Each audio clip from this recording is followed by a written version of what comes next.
Good evening, ladies and gentlemen. Good evening to the listening public, the wonderful people here on the island of Nevis, those on our sister island of St. Kitts, and those, of course, who are in the wider Caribbean. I can think, of course, of my friends and family and the wonderful people from St. Kitts and Nevis in places like Sunshine City, St. Martin, in Rock City, St. Thomas, and the whole of the USVI, and the British Virgin Islands, Tortola, Anegada, Virgin Gorda, in places like St. John's in the USVI. Let me mention St. John's specifically because nearly everybody in St. John's is from Nevis. A welcome also to all of our listeners in places like Sabre, Statia, Montserrat, wherever you may be. A special and warm welcome to you. Welcome to our friends and family in the United States and Canada who listen every Wednesday. I'm very grateful for that. And of course for those out there in the United Kingdom who stay up late into the night to listen to On The Mark. I'm really grateful. If you're listening, Ursula, good evening to you all the way there in Georgia, Villarica in Georgia. It's a good time to greet you. I was at a certain place today, I know you shall know where, and I was told, listen, make sure to say hello to Ursula and let her know that she's loved and that we're thinking about her. We miss you. We miss all of you.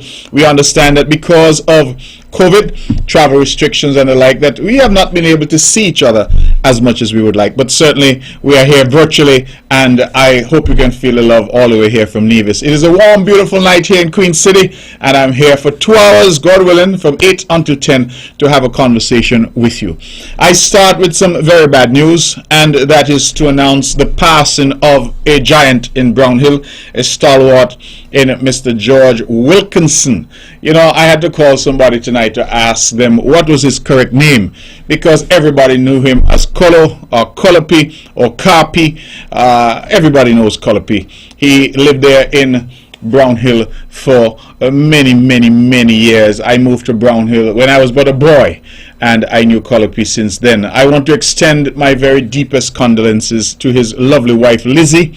I know she might be listening. Lizzie, to you and the entire family, all of the children, but please, the children, allow me to mention Gerda and Clay in particular. Those two I'm very close to, and I would want to extend my condolences to them and to the entire family. Let me also extend my condolences to his grandson, who is a member who serves with me in the federal parliament, the Honorable General Powell, and the entire family. It is really a huge loss for the Brownhill community specifically, but also, of course, for the island of Nevis and the wider federation. Colopi was known to everyone, and I will not tell you what advice he gave me, but what I will say is that some of the most valuable advice I have ever got, politically, I got from Colo, who accosted me one morning and gave me some advice that I've kept close to my heart and to the forefront of my mind when I'm engaging with individuals politically. And so, may Colo rest in peace, Lizzie, the entire family. I hope you'll be comforted in the thought and the knowledge that he was loved by all, and that during his time here on earth, he did the very best that he could for his family, for his loved ones, and that he would have passed away at a good age. He lived a good life. He lived a long life, and I think we have to be grateful for that. And so that you ought not to be too sad, but rather to think about the good times and to celebrate the amazing life that he would have had. So we have lost one of our greats from Brownhill yet again, in the person of Mr. Wilkinson, known to us all as Colo or Colopi. And I extend deepest condolences to his entire family, to all of Brownhill, to all of Nevis, to all of the Federation, wherever his family members and friends might be across the globe. Please join me in extending condolences from all of us here at Vaughan Radio. May the prayer, Lizzie, of the multitude comfort you in your hour of grief, and may it comfort your family in their hour of grief. And as we always say, joy comes in the morning. Grief lasts only for a while, but joy always comes in the morning. And with time, the grief that you feel now will dissipate, because that is God's own mechanism, time, that allows us to heal and allows us to move to a different place. And so I believe that all of us can be comforted. All who mourn can be comforted in the certain knowledge that Colo lived a good life and that he impacted people in a very positive way. He's impacted me, and I'm sure he's impacted countless others. And so we say goodbye to him and our deepest condolences to his family. Ladies and gentlemen, I move on from that sad note simply to express that the island continues to find itself in the grip of this COVID-19 pandemic. In fact, the most recent statistics that we have as of yesterday, because we have not yet seen the statistics today, suggests that yesterday alone we had 46 new cases in St. Kitts and Nevis of the COVID-19 virus, and of those 46, 9 were on the island of Nevis. To put this in context, dealing specifically with the island of Nevis, we have moved from having 24 cases for the first 14 or 15 months of this pandemic, 24, to now having 87 cases. We have added some 63 cases in the space of the last 14 days or so. We have seen 19 cases, 13 cases, 9 cases. These numbers are unprecedented for Nevis, which at one point went for over 4 months without a single case.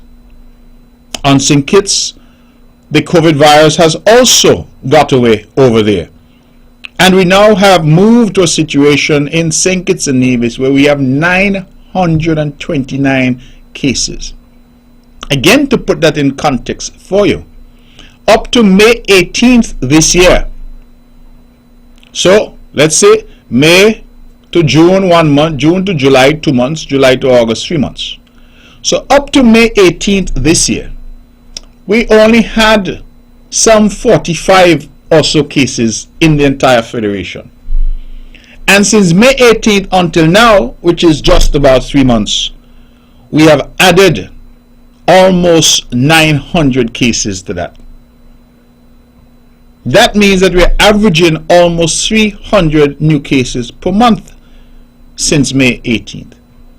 I believe that all of us, and I believe that the vast majority of us are right-thinking people, should be alarmed in the extreme at what is happening.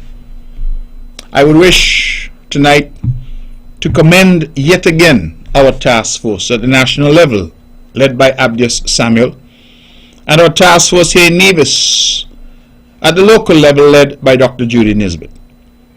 These are men and women who have gone well beyond the call of duty, who have day in and day out.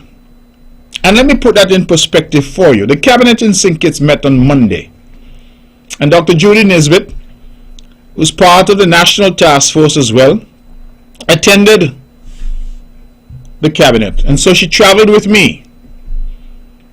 And whilst we traveled, I made a mental note, because her telephone did not stop ringing. Throughout the entire journey, her phone did not stop ringing. And we have to pay public respect and homage to these people who have gone above and beyond.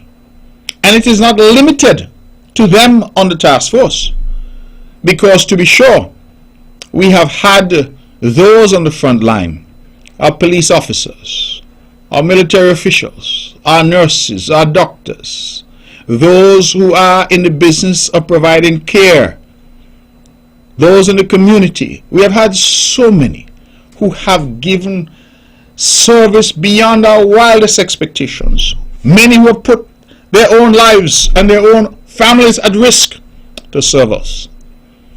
And yet, we have our people who shrug their shoulders as if they do not care. I spoke to a young man recently, and I expressed my alarm at how the cases were growing exponentially. The young man responded and said, not many people were dying, and so he preferred to take his chance with the virus than to take a vaccine that is designed to provide some protection.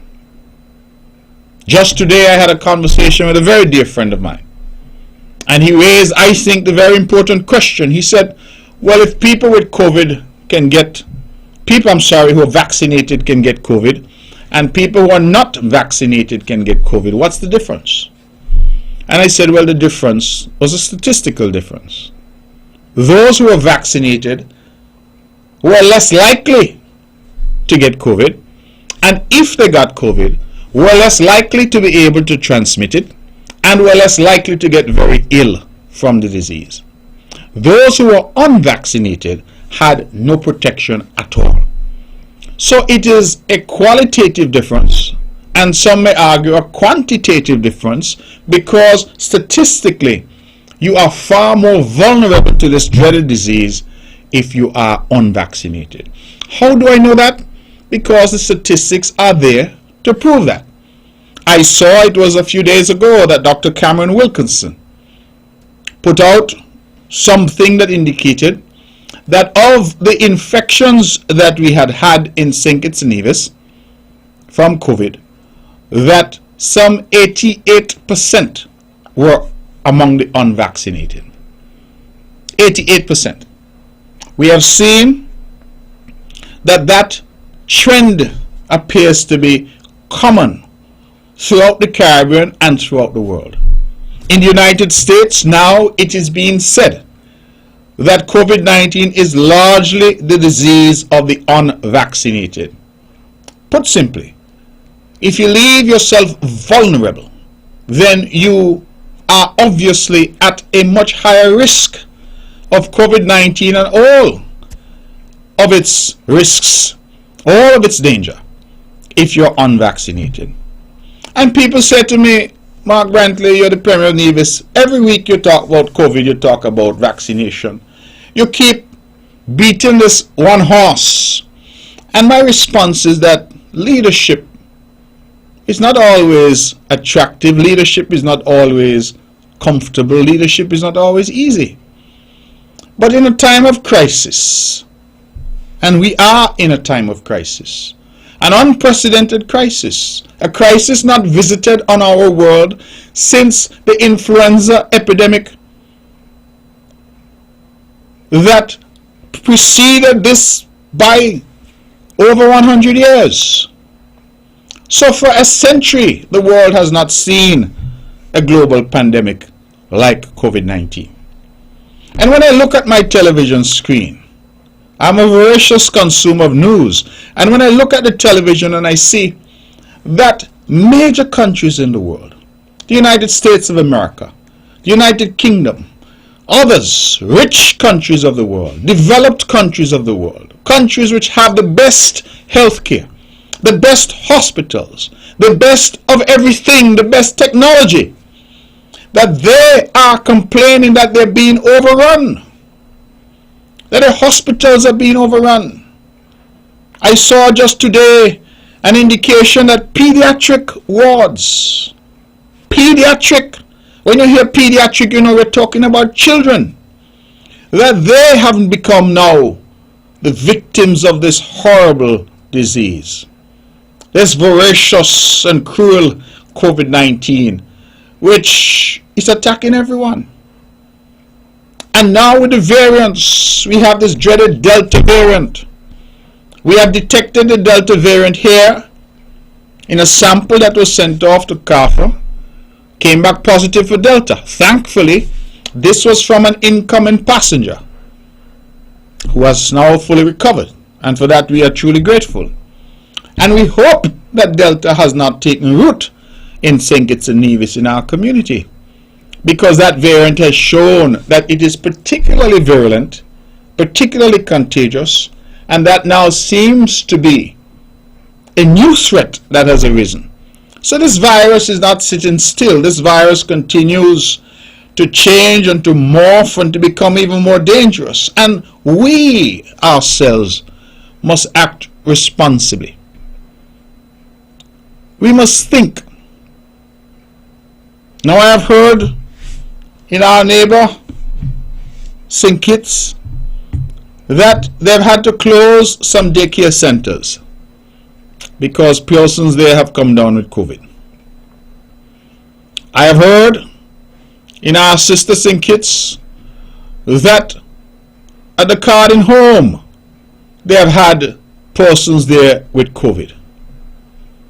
I have heard that here on our island of Nevis we have persons at our flamboyant home have now tested positive for COVID. I use those examples for a particular reason. Who lives at the flamboyant home?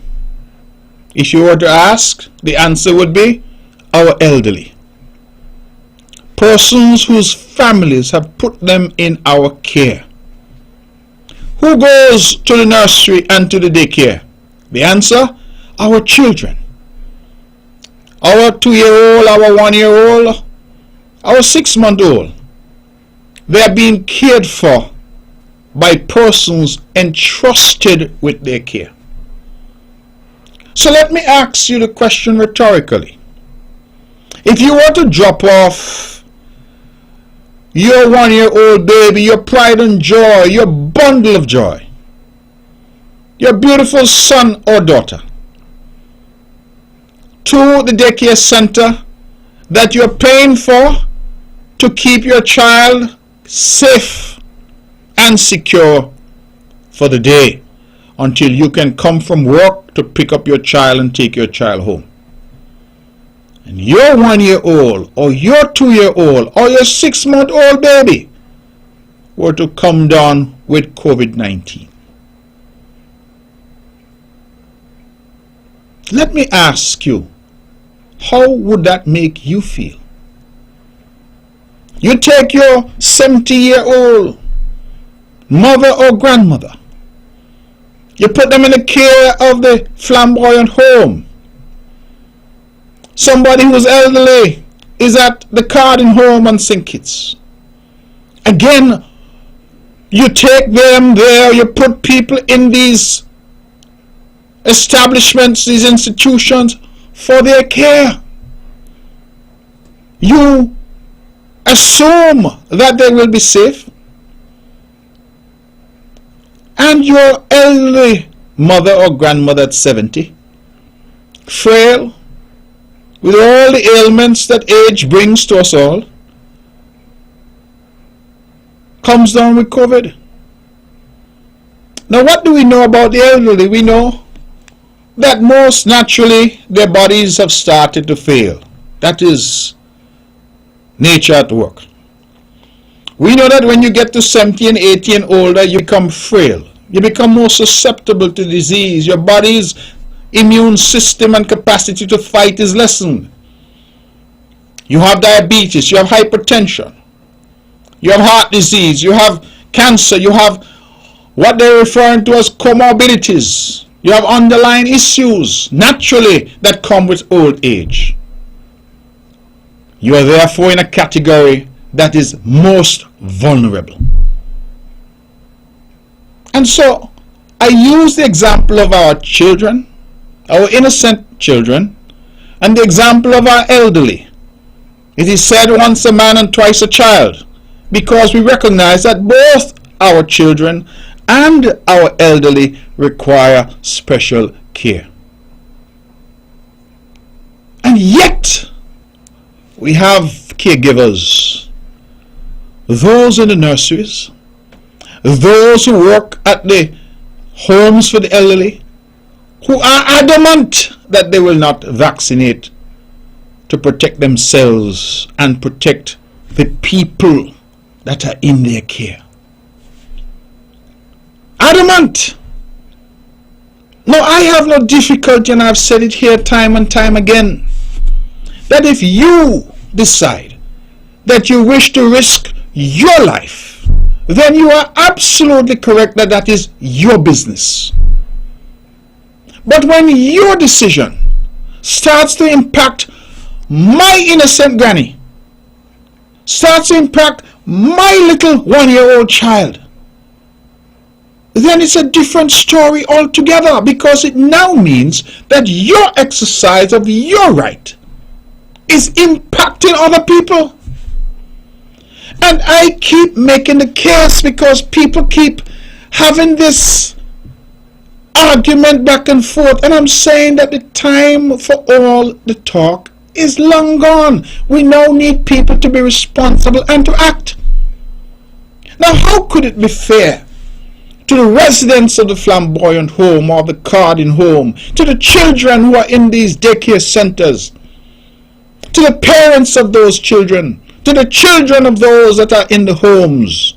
How could it be fair that a worker or workers decide, listen, I don't care. I am going to take the risk. I don't care what no doctor say. I don't care what no government say. I don't care what WHO say. I don't care what the CDC. I don't care what FDA. I don't care what nobody say. I have a right to take that risk if I want to take the risk. Absolutely. Be my guest. Take the risk. But is it right morally, professionally? Is it fair? Is it just that in taking your risk consciously, in the exercise of your right consciously, that you jeopardize my granny, that you jeopardize my pride and joy, my little boy, my little girl? Is that right? You see, this is where now, ladies and gentlemen, the rubber starts to meet the road. Because for far too long we've had an academic discussion.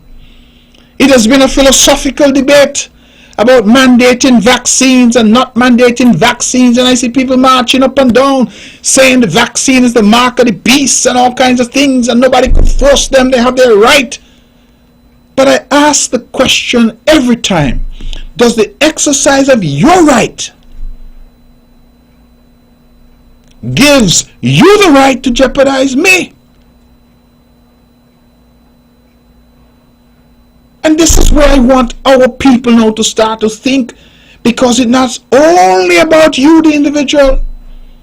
It's about you going out there not protecting yourself, taking COVID into that workplace, taking COVID into the flamboyant home, taking COVID into the garden home, taking COVID into that little nursery.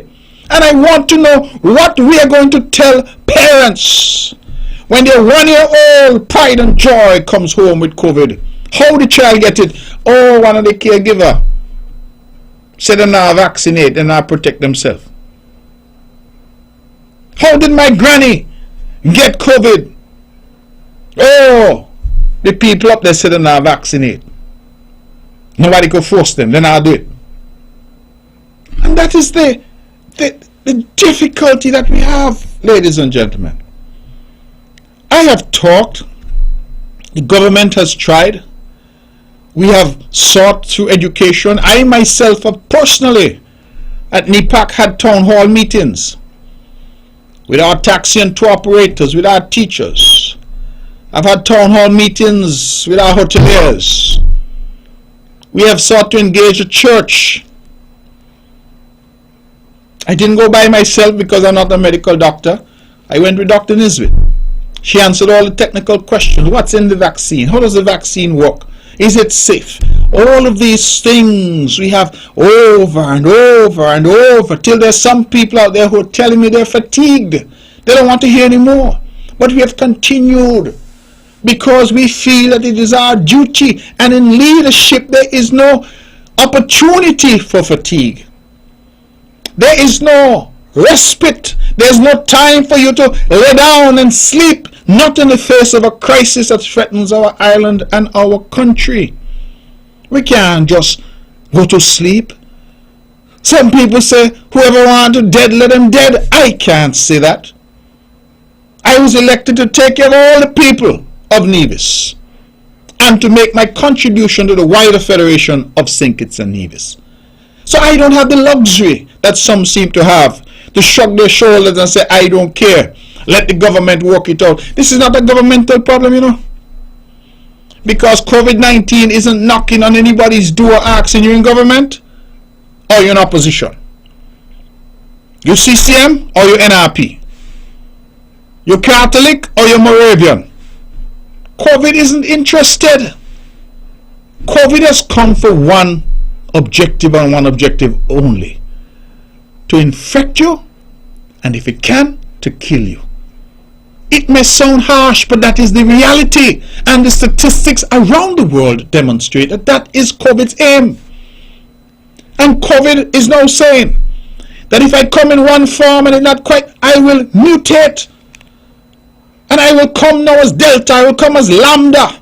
I will come in a different form because I come to kill, to destroy.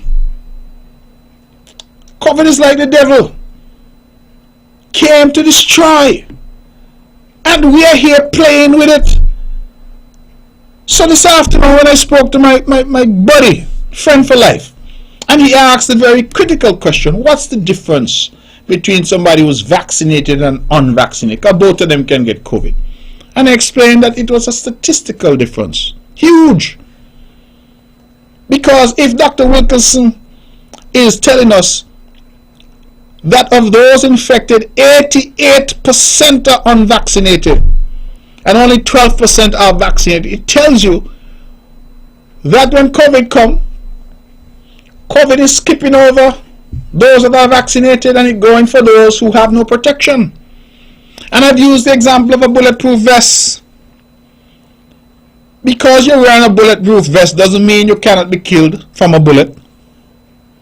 Because you're wearing a seat belt doesn't mean you cannot be killed in a car accident. But these are measures to reduce your risk. And that is what a vaccine is. A measure to reduce your risk. Nobody says put on a bulletproof vest and go into a hail of bullets and you can't die. That would be preposterous. But does it give you more protection than if you went in without a bulletproof vest? And the answer is obviously yes. I made the comment here, I believe it was last week, that some of the new models of cars, they don't even want to allow you to drive off if your seatbelt isn't fastened. They start to make all kind of noise. Some cars, the noise gets louder and louder, warning you, put on your seatbelt. Why? Because study after study has shown that when you wear the seatbelt, it reduces your risk if you get into a car crash. Similarly, the statistics are clear that if you're vaccinated, it reduces your risk of contracting COVID, getting sick from COVID, passing COVID to somebody else, and dying from COVID. And that is what we're trying to do. That is what we're trying to do. Now we have the Pfizer vaccine that we secured through diplomatic efforts to the United States. We have received the first dose, the first batch, of 11,700 doses. We are going to receive 3 batches. Multiply 11,700 by 3 and you know how many we are going to receive. Math was never my strong suit, so you can do it for me. But 11,700 doses have arrived. And we're going to get second and a third tranche, same number. The Pfizer vaccine has now been approved by the Food and Drug Administration in the United States as a vaccine against COVID. And so a lot of people were saying, well, these vaccines haven't been approved yet. They have only been approved for emergency use.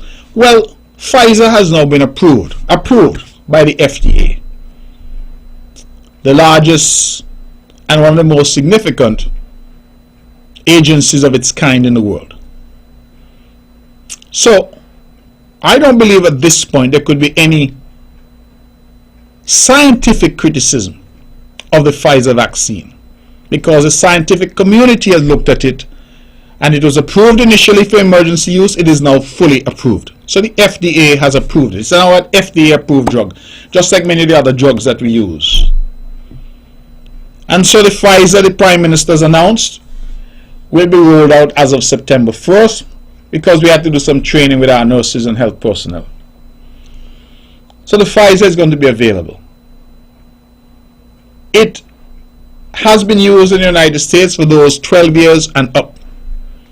And in the FDA approval, it was approved for those 16 years old and up, with the provision that it can be given to those 12 years old and up. It means, therefore, that we have entered now another phase of our battle against COVID-19. because those in high schools and colleges around St. Kitts and Nevis are now eligible to take the vaccine, naturally with their parental consent. And so I am urging those Nevisians and Kittitians who have not yet taken the vaccine that you go out. Now you have Pfizer available, FDA approved, go and take the vaccine.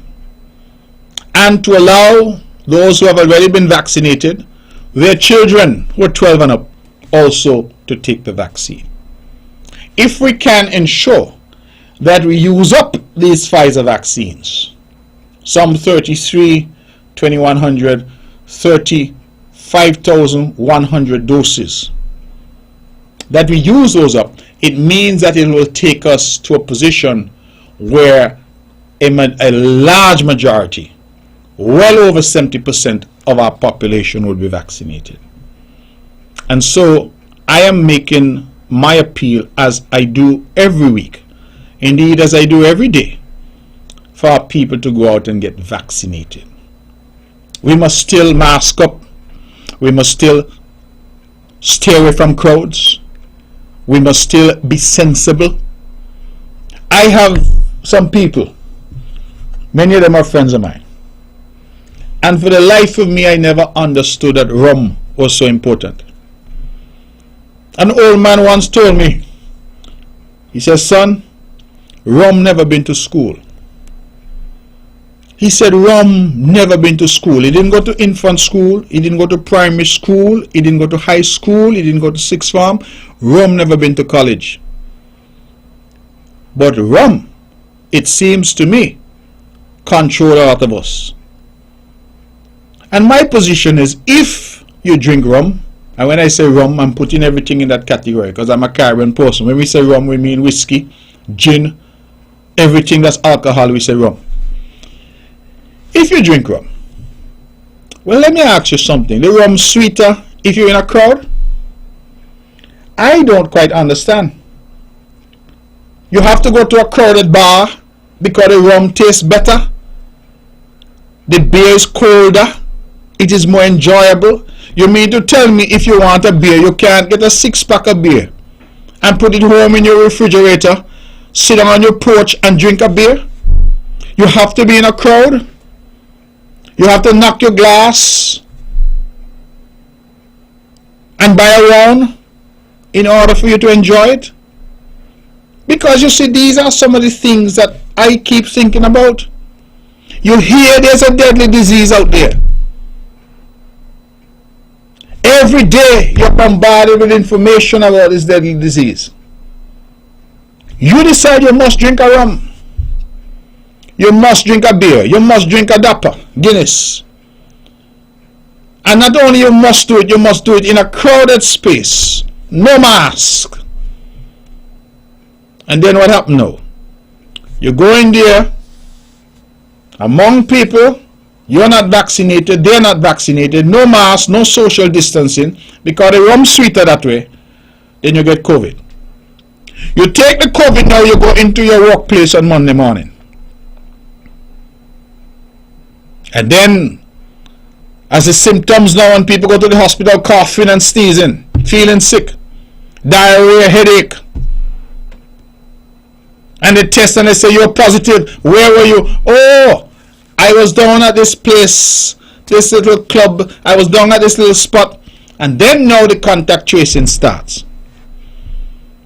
Where do you work? Oh, I work in this government department. I work in the police force. I work in this business. Well, we have to go in there and test now. So they come into the government department and test. Guess what? More positives, department shut down. They go into the business where you work and test. Guess what? More positives, business shut down.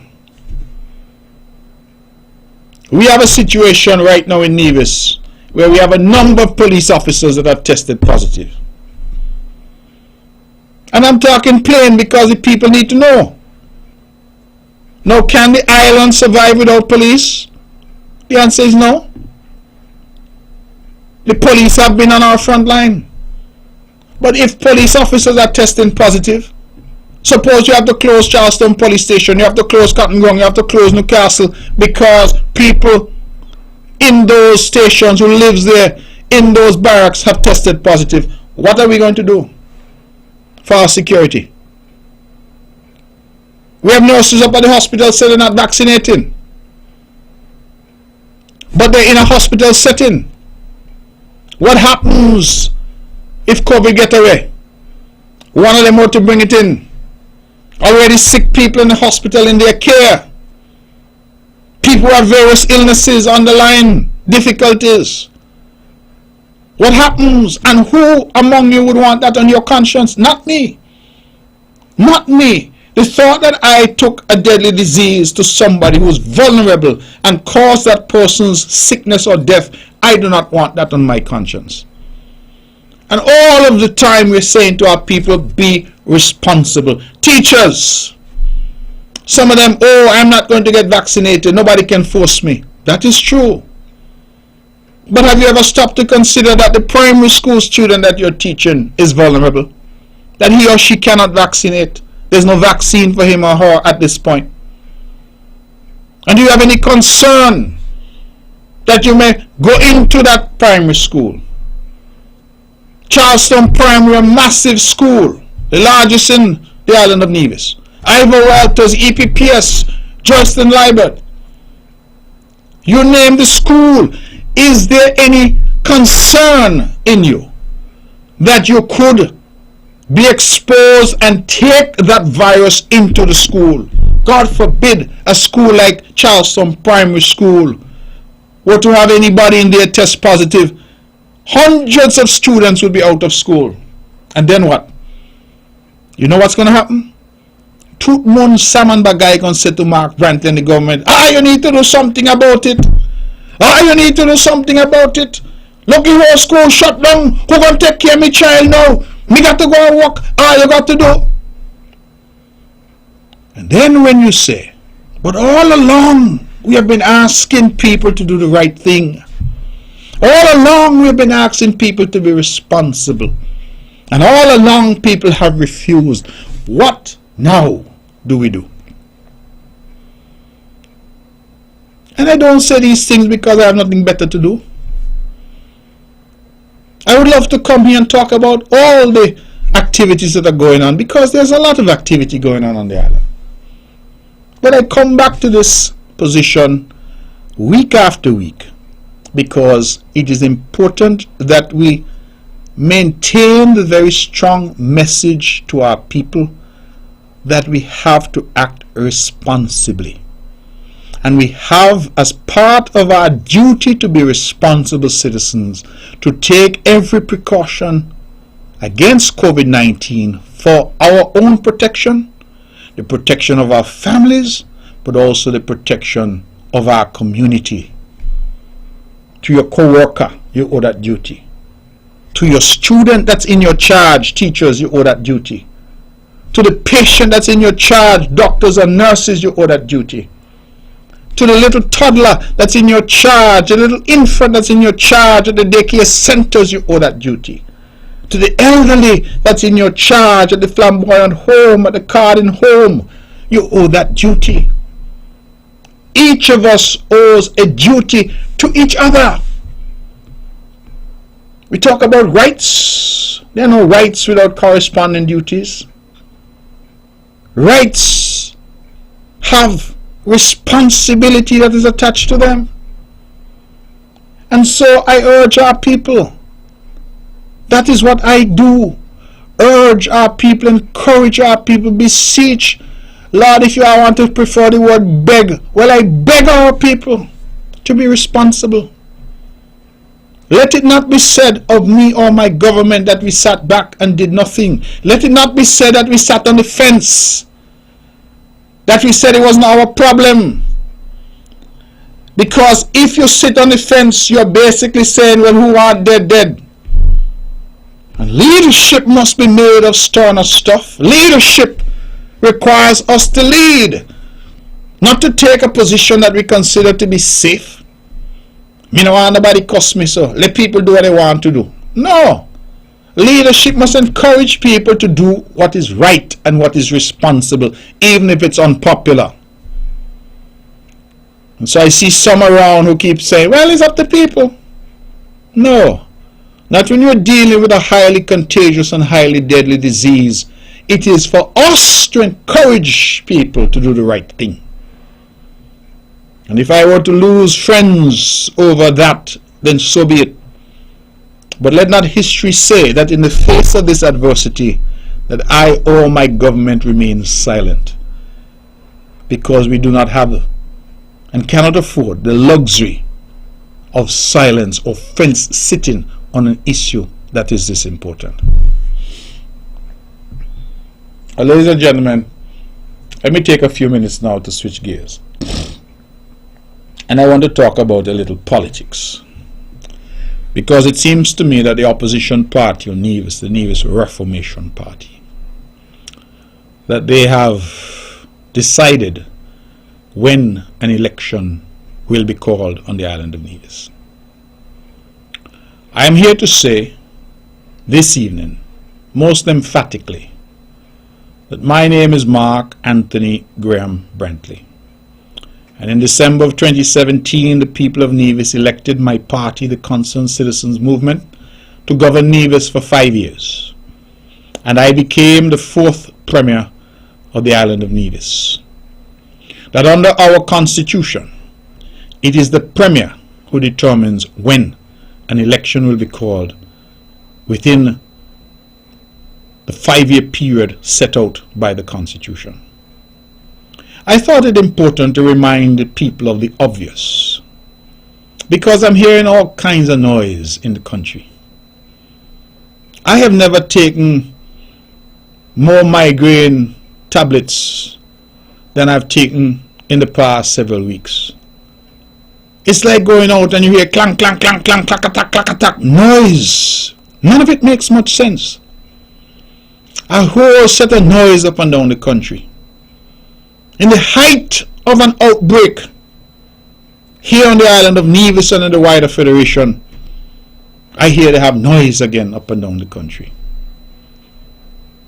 Now I want to remind everybody that the election will be called when it will be called, not by the opposition, but by the government, because that is the right that is given by law to the government headed by the Premier of Nevis.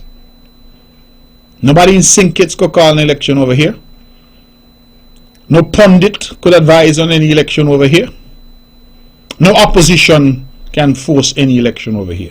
It is the government that will call the election. And I just want to make that pellucid, because it seems to me that some people are confused. And so they're on the track, prancing in some green frock and green shoe and green pants and some oversized green jacket, prancing and talking to themselves and feeling somehow that they are appealing to people. I'm saying that you're not appealing to anybody right now. You are more of a nuisance to people, because people are concerned about COVID, people are concerned about issues, and merely standing up every day and saying, oh, Nevis need jobs, Nevis need the economy to start to work again, doesn't offer a solution. You see a man going down the road and the man clothing is in tatters, and all you can do is say, oh, watch he, clothing is in tatters. Look at him, come everybody, watch him. Clothing is in tatters. What is the solution that you offer? What is the solution? What is the idea that you bring, that you can put into the public domain to contend and to say to people that, listen, notwithstanding my life, where I have not demonstrated any capacity to serve the public in any way, I have come now in the late autumn of my years, and I have something to offer. Well, what is it you have to offer? Criticism? Well, all of us can criticize. I once sat in a pavilion and listened two fellas talking, and every shot that the batsman played or did not play, they knew it was the wrong shot. Some of them, as they sat, they rehearsed. Should I do it this way? But when I reflect, none of them had ever been a cricketer or had ever been on a cricket field. The bowler runs in. Oh, he should have bounced him. Bowling too sharp. Bowling too slow. Bowling too fast. The field setting isn't right. But it's a different matter entirely when you're in the wicket. You're on the field of play. And I have been in opposition. And when I was in opposition, I didn't just come and criticize. I said this is a better way. I'm sitting here tonight as the Premier of Nevis. I am not saying that I have all the solutions. Those who know me know that I am an avid listener. I have stretched out my hand to the opposition, met with them, said to them, join us in this fight against COVID. They responded in writing and said no, they will not join. I'm not making it up. I stretched out my hand, had a meeting for over 2 hours at my office with the members of the opposition, the leadership, and asked them, begged them, beseech them, join us to save lives. Join us to bring our economy back. Join us to save Nevis. They said no.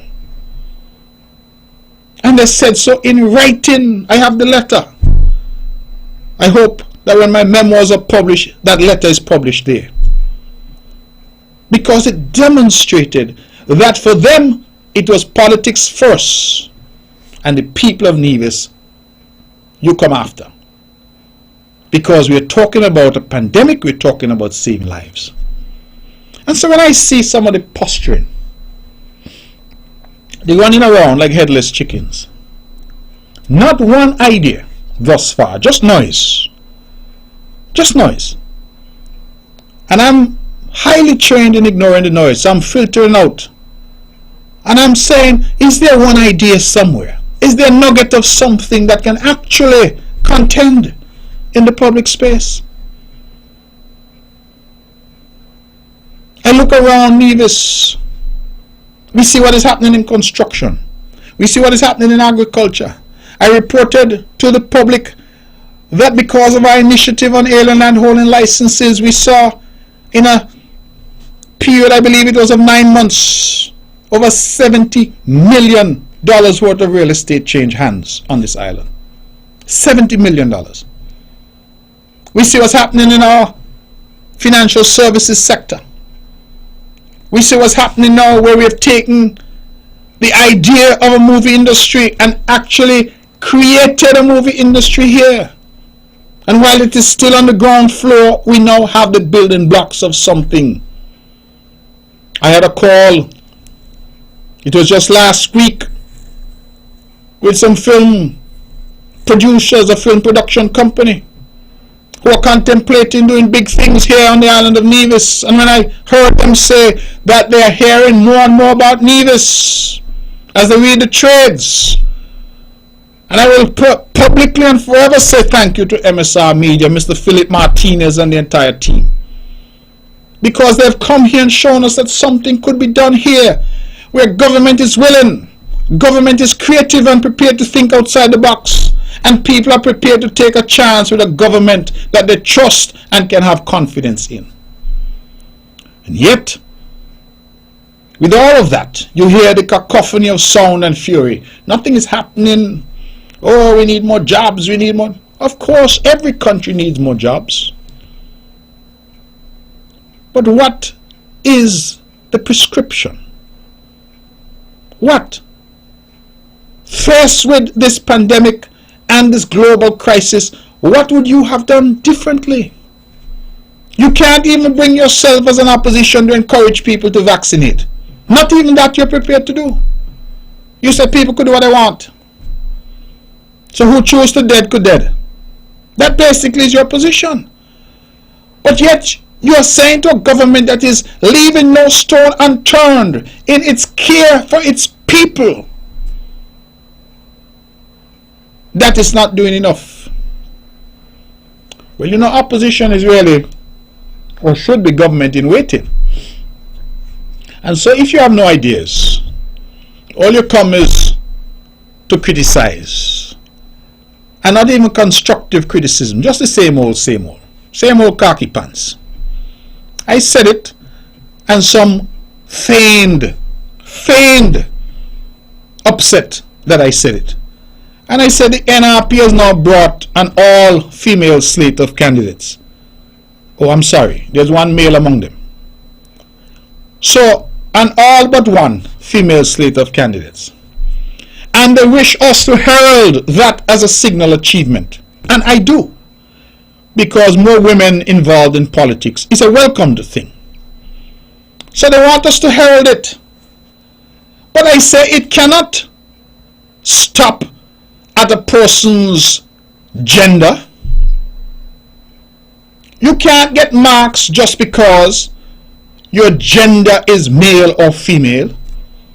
It must now go beyond that and speak to the issues in an intelligent and articulate way. So, you're female. Praise be to God. Praise be to God. Now, what are your ideas? Silence. No response. Because it seems that some are saying merely by being female qualifies me to lead. And that is as wrong as somebody saying merely because I'm male qualifies me to lead.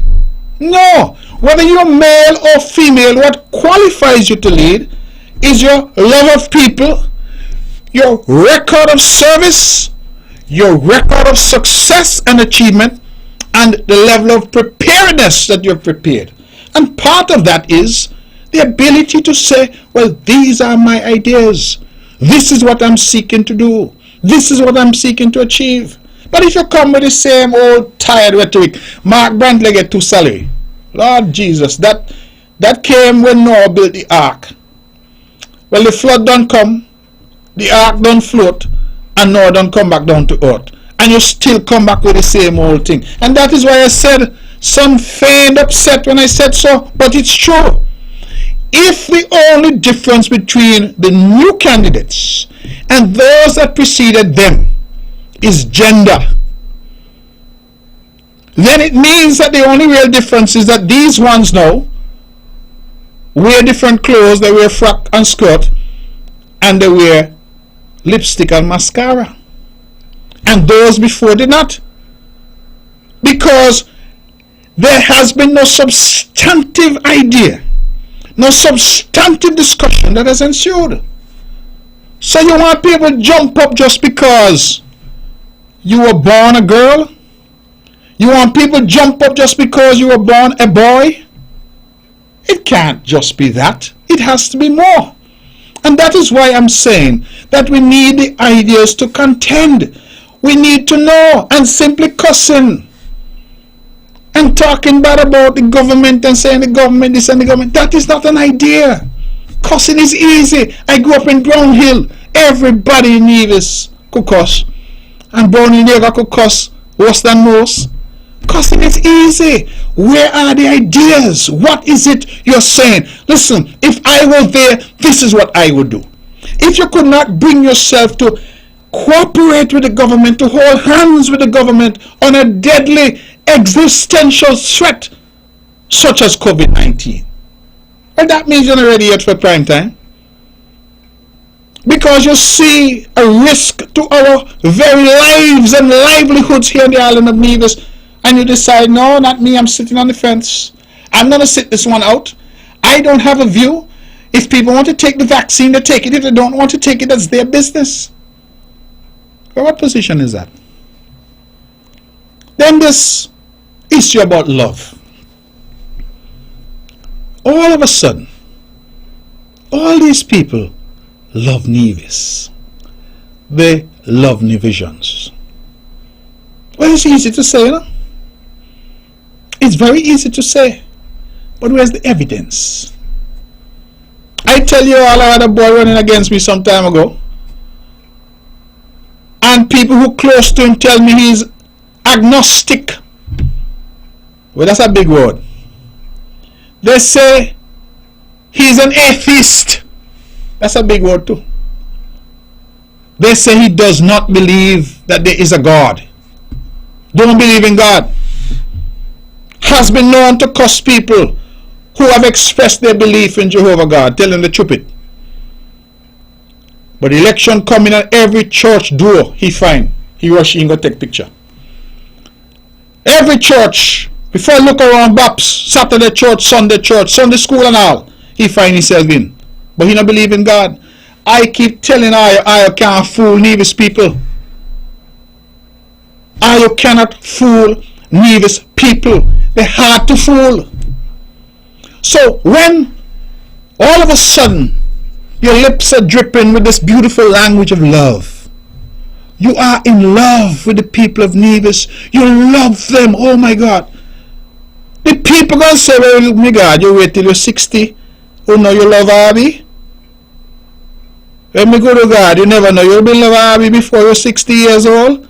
No, you're old and you're supposed to be looking for Jesus. And now you say you love Abby? And now you got something to offer? Well, where were you all along? Where were you? When have you demonstrated this love? What have you done? And the answer is nothing. Not a thing.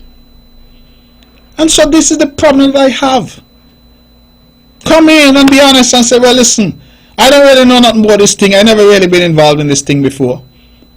I don't have any leadership experience. I have not demonstrated that. But I'm a citizen. And I believe I want to come into this politics and try a thing. And hear my ideas.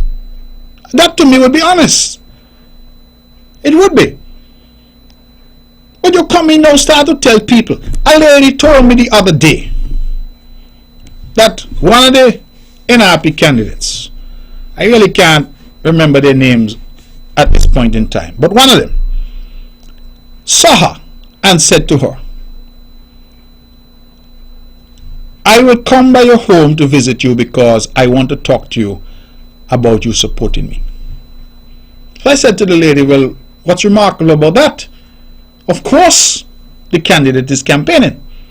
The lady said, well, what is remarkable is that the woman called me by name.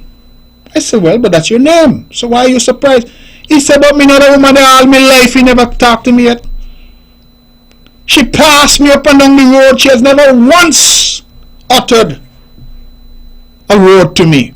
Never once said anything to me in all the donkey years I know her. So I was shocked that she knew my name and she could address me by name and tell me she coming by me to talk to me about support. I think Nevis people easy to fool. I mean, none of us is a secret. All of us are known. So when at that ripe old age you start to try to reinvent yourself, and nothing is wrong with that, but along the way you're trying to fool people, to tell people you are who you're not. You are who you've never shown yourself to be. I am saying that people know the difference. They know the difference. Some of you have lived in constituencies for years, decades. Can't point to one contribution you've made. Not one. But all of a sudden now you're in politics. You're in every church, you're in every bar, you're clapping hands. Oh, you love, you love, you love. Well, I saw love come. It's like some of you slept last night and woke up in the middle of the night with an epiphany. Oh my God, I love Nevis. I love new visions. I love people. Well, how do you love people? I never used to talk to people.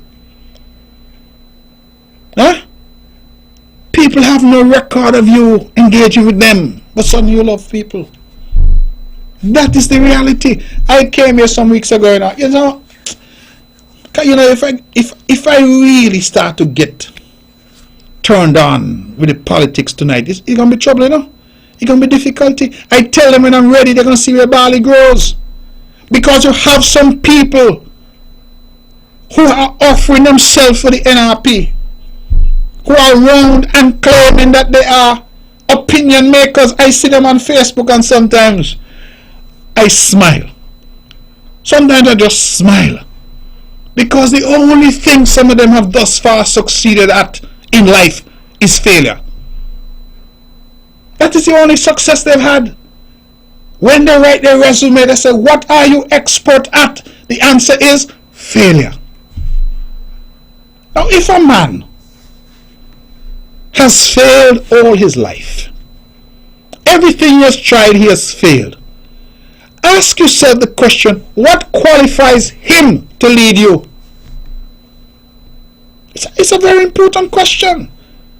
Some may feel offended, but it's a fact. Because when you ask somebody to invest their trust and confidence in you and to vote for you, you have to be telling that person that I am competent to lead you. I am asking for your trust, for your confidence, because I'm competent to lead you. Well, if the man turn around and tell you, well, boss, you never lead nothing yet. You never even captain a canoe. And I believe, based on your track record, that if you were to try to captain a canoe, you will turn it over. Well, the voter is right to tell you that. Because you can't point to anything. No academic success, no success in business, no success in the community, no success in your chosen profession. You can't point to anything. Everything you've touched, and some of them offering themselves, have a very violent allergy to paying their bills. Allergic. If you're allergic to paying your rent, if you're allergic to paying your bills, how are you going to ask somebody to entrust their trust and confidence in you? Well, if I am accustomed to paying my rent for my family, because I take having a house for my family as an important and sacred duty, and you who are allergic to paying your bills come to me and say, I want to lead you, I must look at you and I say, well, you want to lead me? Well, how are you going to lead me when you not pay your bill then? And me every month struggle to pay mine because I am a responsible citizen? How are you going to lead me? You shouldn't be offended, because that is your reality. You have lived your life in that way. So when I look at these and I say, well, these people weren't vetted, because none of them they could pass CCM threshold, you know. CCM bar, high. When you come and they say, no, you, because you have to present people to an electorate that the electorate could look at and say, okay, these are responsible people. I have confidence in them. I can put my trust in them. How are you going to trust a man who is allergic to paying bills? How are you going to trust a woman who has not demonstrated that she has any interest in people? No people for decades never called a name, never said hello to them. But all of a sudden, like the atheists who ran to Sunday school, want a photo up. How?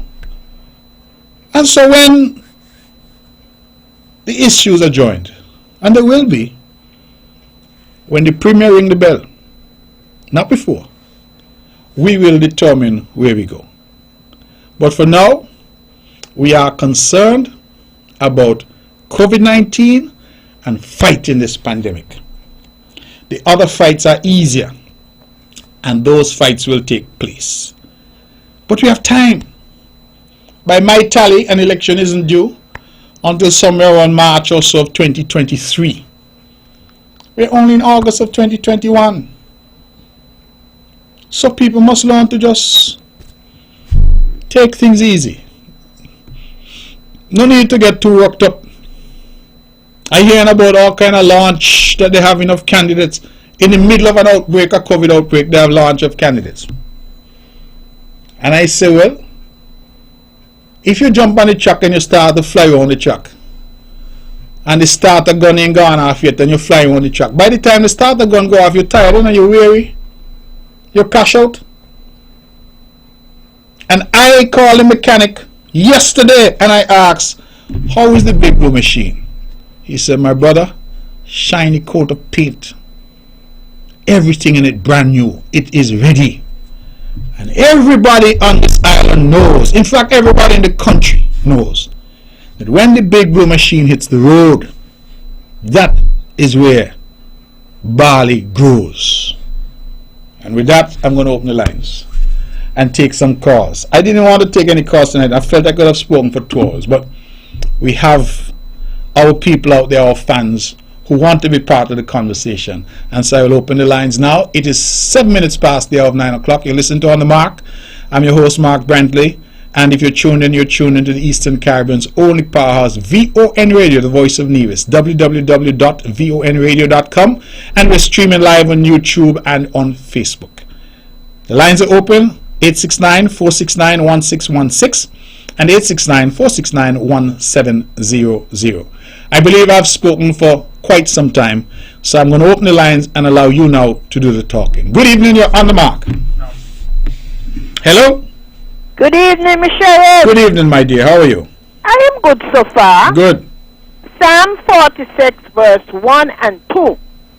God is our refuge and strength, a very present help in trouble.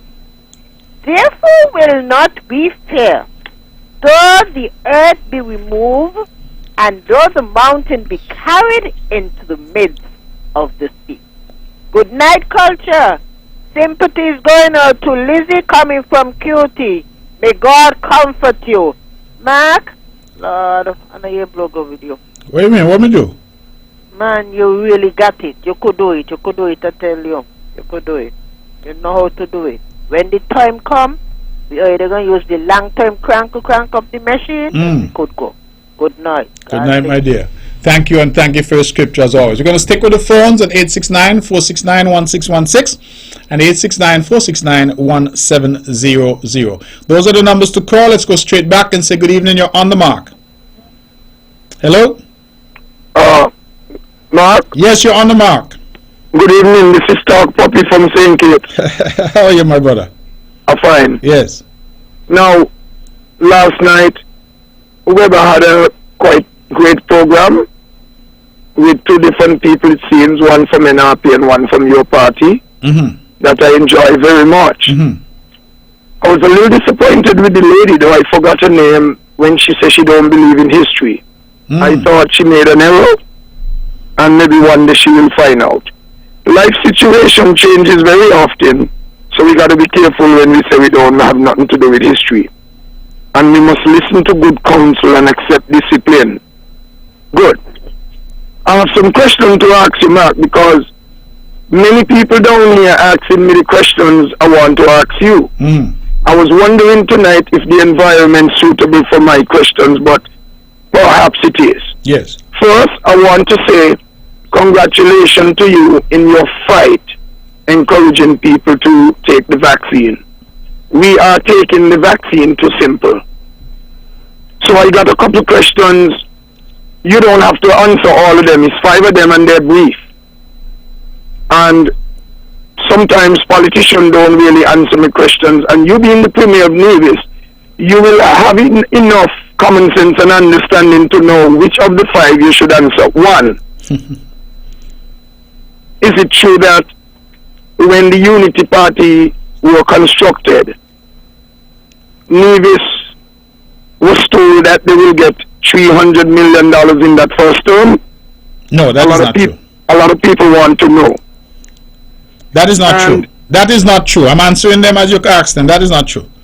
Well, I want you to know, Mr. Brantley, the Premier of Nevis, answering these questions tonight going to ease a lot of burden of people down here. Because they are coming through me to ask you. Okay. So I'm happy that you answer that. So that's gone. Yes. I will never deal with that again then. Let me ask you a very important question that people want me to ask you and they're afraid. Does the Prime Minister have a right to ask you, the Premier of Nevis, to give account to him monies that were given to Nevis under your stewardship? No. There's no constitutional duty to do so, and no right therefore in the Prime Minister to ask for that. Well, I think people are going to be shocked who listen to the program at the moment. And do you have a right to question him about how monies are used down here? No, again, there's no constitutional duty. I could ask questions in my capacity as a federal minister, but as Premier of Nevis, I have no constitutional authority to question the Prime Minister about how he would have spent money on St. Kitts. He doesn't have to account to me. Okay. Now, what you make, though, of the argument down here in St. Kitts, because it's bothering me a lot, and what I found out, what I'm finding out in St. Kitts more and more, and Nevis politics, we never seem to get the truth, but we're getting some tonight. We're getting some good answers tonight. Let me ask you this, though. What this big thing I'm hearing down here in St. Kitts, that monies are being sent over to your government, and there's nothing to show for it, because that sounds a little ludicrous and sick to me. What you make of that? Well, this is a convenient political argument. First of all, I do not subscribe to the view about money being sent over. What I mean by that, let me quickly explain. This country has had a citizenship by investment program, as you know, for many years. In fact, IMF report after IMF report has demonstrated that it is the citizenship by investment program that has really kept St. Kitts and Nevis afloat financially. It is the success of that program that has put us where we are, to the point where the last IMF review that I was a part of said that we were much stronger financially than many of our neighbors. That citizenship by investment program, which started way back in 1984 under the PAM NRP administration and continues today with different iterations of it, has been responsible really for Park Hyatt, Koi, for much of the development that you see in the Ramada, Four Seasons in Nevis. So many of these various developments have benefited from that program across the landscape of the country. But the program has another component, and that component is, of course, the monies that flow into the government's coffers from the program. You had the SIDF caller that we all knew. In fact, King Bingi in Nevis sang a famous calypso. He said, "We want SIDF money." I play it a lot on my show. Well, the reason for that song, and people need to understand and contextualize, because the reason for that song was that you had an SIDF with hundreds of millions of dollars. In fact, it had over $1 billion in it at one point. And that SIDF money came from our passport. Now, I don't know about you, but the passport that I have says St. Kitts and Nevis. We are one country. And so when that passport is negotiated, the person who gets that passport invests in our country. When good comes, we're supposed to share in it, because when bad comes, we get our share. You recall, caller, that because of the CBI program and how it was run, Canada said that all of us now had to get a visa to go to Canada. Did Canada say only the people from Bastille, only those born in St. Kitts had to get the visa? No. Canada said all citizens of St. Kitts and Nevis, because of the way the CBI program was managed at the time, had to get a visa. It means that when the pressure came, it came on all of us. Well, how come, if that's the case, when the money comes, Nevis mustn't get any? And that was the position under the Douglas administration. And when unity was formed, if you look at the Charleston Accord, which I can speak to because I drafted it, the history of this country will be told at some point. I drafted the Charleston Accord, which was one of the fundamental documents underpinning unity. And it is binding? Well, it should be binding. It is not binding in the sense of a court of law, but it is an agreement entered into between the political parties. It was signed by Sean Richards as leader of PAM. It was signed by Vance Amry, the then leader of CCM. It was signed by Timothy Harris, the leader of PLP. And it formed the basis, because in it we spoke about sharing of things like the CBI money, the SIDF money, sharing So Nevis isn't saying that we must get an equal share, because we cannot get an equal share. St. Kitts is bigger than we are. You have 3 times our population. But Nevis has argued that we must get a pro rata share, a fair share. And we entered into the government, we won the government, and we started on a formula of the Prime Minister and the federal government from the CBI money sending some amount of money on a monthly basis. That money is being used to do various things in Nevis, including to assist in terms of the expenses that the Nevis government incurs. Staff, roads, electricity, water, you name it. So it is part of the revenue stream. But what I have found interesting is that there have been some who have sought to characterize that money that comes as a gift, that it is a donation, that it is coming because somebody in Bastia is doing Nevis a favor. Praise the Lord. And I take umbrage at that. Me too. Because when people count and say Nevis get $3 million, I often ask them, have you ever stopped to ask how much came in? The reason I ask that is because if you and I are brothers, and we are in an enterprise together, a joint enterprise, we're making sugar cake, you and I, and we sell sugar cake and $100 comes in, and you send $3 to me and you keep 97. Well, what favor are you doing me? People need, I believe, to understand what we're talking about when we talk about resources and how the resources in the country are allocated and how they are shared. Remember, and I want to make it clear, that I have not mentioned anything about tax money, you know. This ain't about VAT and corporate tax and all of that. I'm not talking about that. I'm talking about one category of funds, that is the citizenship by investment. And so, if I go on overly long, forgive me.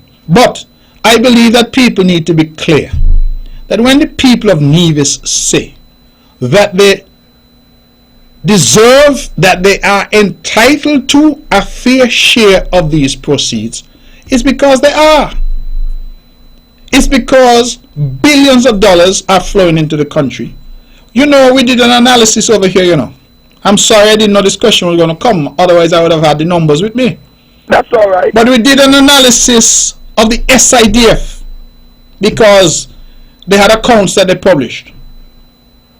And in the days of the SIDF under the Douglas administration, when we did the analysis, caller, the people of Nevis got roughly 4% of the money. 4%, you say? 4. 1 less than 5. 4% of the money. That is what Nevis got. And I think people need to consider that, because if you are in Deep Bay and you truly consider the man in Charlestown and in Hanley's Road to be your brother, you cannot be happy about that. You cannot be happy about that. And so this has been our reality. And that is why, whatever sometimes the wrangling and the toing and the throwing, I have said thank God for team unity. The reason I've said that is because the situation, in my view, is not yet what it ought to be, but it is 1,000% better than it was. 1,000. And I think people need to understand that reality. It is better than it was. It doesn't mean to say that it is where it should be. But when I look at the fact that over the life of the SIDF, Nevis got 4%, 1, 2, 3, 4. And St. Kitts and entities in St. Kitts got 96% of the SIDF money. It is only after Team Unity came in that the SIDF made some funds available to help us with the hospital, to build the Mondo truck, to the water taxi pier. Prior to that, the SIDF was not available to the people of Nevis. Our passport money. We sit over here at Charleston, we look over Basti and we see money swinging, woo, back and forth. We see buildings, we see, oh man, we see everything going on over there. Even people's electricity bill in St. Kitts was subsidized to the SIDF. Up here in Nevis, you face the bill or you get disconnected. Not a penny. And that, my brother, cannot be right. It cannot be right. My friend. Right? So I talk plain, I talk with no water in my mouth. If people are offended, then it's too bad, because I'm not speaking anything that is untrue. I'm speaking facts, and people need to understand when they start to talk, oh, Nevis get this and Nevis get that. Nobody's doing Nevis a favor. Nevisians are citizens of this country, just like Kittitians. If you are born in Bastia, you are the same as if you are born in Charlestown. We are one people. We are one people. And you cannot be treated differently because of the accident of your birth. You know, caller, this was not your question, but I said so the other day. Some took offense because I said any boy or girl born in Nevis must be able to aspire to the highest office in the land, just like any boy or girl born in St. Kitts. Whether it's Prime Minister, Governor General, Judge, whatever it is. Reflect for a moment with me that it was only in 2015 this country became independent. When? 1983. 1983 to 2015 is how many years? My math isn't so good. But I believe 17 and 15 should be somewhere around 32. Right? Yes. Yes. So when Unity took government in 2015, we had 30, we're in our 32nd year as a nation. And do you know that it was Mark Brantley becoming foreign minister that for the first time saw a Nevisian appointed as a diplomat in this country? I heard you say it before and I was surprised. You mean after 32 years, the message that was being sent to the people of Nevis that none of you has ever been good enough to represent St. Kitts and Nevis? These are things that we shouldn't run away from, because only when you confront and reconcile these issues can you move forward in a positive way. What you make Yes. what you make of this foolishness I am hearing in St. Kitts that is bothering me a lot. Yes. Where people are saying, because you have 3 seats over there and we have 6 down here, there's no way, we have 11, 8 and 3, there's no way Kittitians will feel good with a Prime Minister out of Nevis. How you take that? Well, I don't worry myself about those things, because again, that comment speaks to how we see ourselves. That's what it does. Because if you look, for example, in the region, you've had Prime Ministers of Trinidad and Tobago from Tobago. I believe A&R Robinson, I hope I'm correct, was from Tobago. That's correct. You have had Prime Ministers in St. Vincent and the Grenadines. From the Grenadines, I believe Son Mitchell, if memory serves, came from Beckway.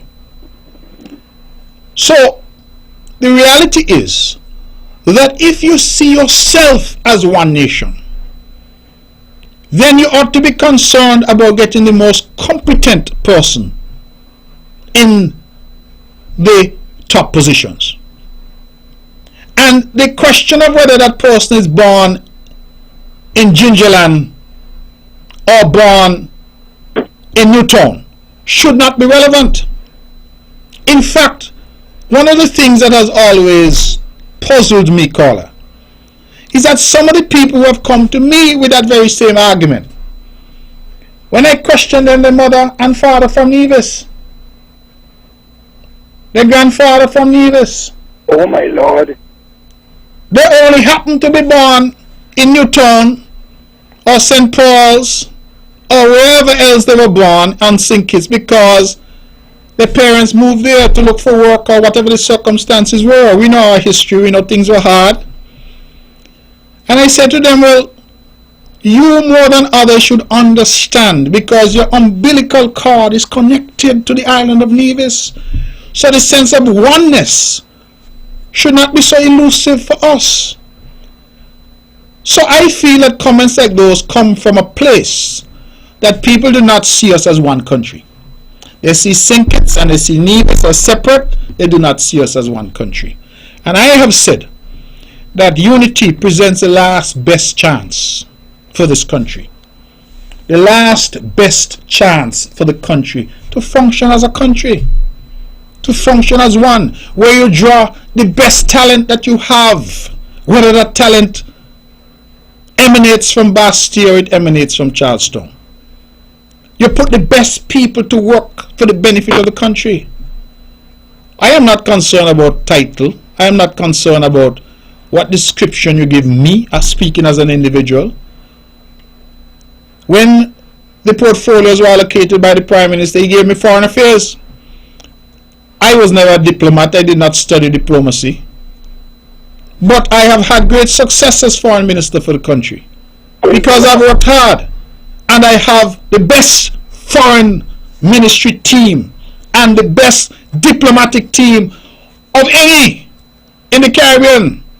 We have some outstanding individuals, scholar, who serve this country. So it makes my job easy. But the point is that whatever role you're given, you should be able to serve to the best of your ability. And if that role is Governor General, if that role is Prime Minister, if that role is Ambassador, if that role is Minister of this or Minister of that, it really doesn't matter. You should be looking for the best person to fill that role. And I am hopeful that if there's one thing that I can contribute before the Lord comes for me, is that I can get our young people to start to see themselves in such a way that nothing in our country is above or beyond them. When I was a boy, caller, Yes. somebody in my family, I was very poor. I grew up very poor. And poor people sometimes have the feeling drilled into them that they are less than, because of the circumstances in which they find themselves. And a family member said to me, because I was good in school, bright in school. From very early on, my mother, I was reading when I was about 2.5 years old. My mother insisted, she loved books. She didn't have a formal education, but she insisted that her children push in that direction. And so she taught me how to read, how to spell, do all those things. So that by the time I entered primary school, in kindergarten, I was way ahead. And I recall that because of that, all through my school life, people befriended me. I used to help my colleagues, my friends with their schoolwork, because I couldn't run, I couldn't jump, I was terrible at athletics or sport, but I was good in the books. So I used to help. And I remember a family member said to me one time, "You're hanging out with some people." And these were some people who had, I'm sure in St. Kitts you are the same, they had a big name, you know. Their surname was a name that commanded respect. Right. And the person said to me, "Them people there who are your friends, be careful, you're hanging your hat higher than you can reach." I was a young boy, but I turned to the person and I said, "As long as you know me, never again in your life utter those words to me. Because I may be poor, but I'm not less than. And I have lived a life that way." People could say what they want about me. They say you're boasting, you're arrogant, you're this. I don't really care.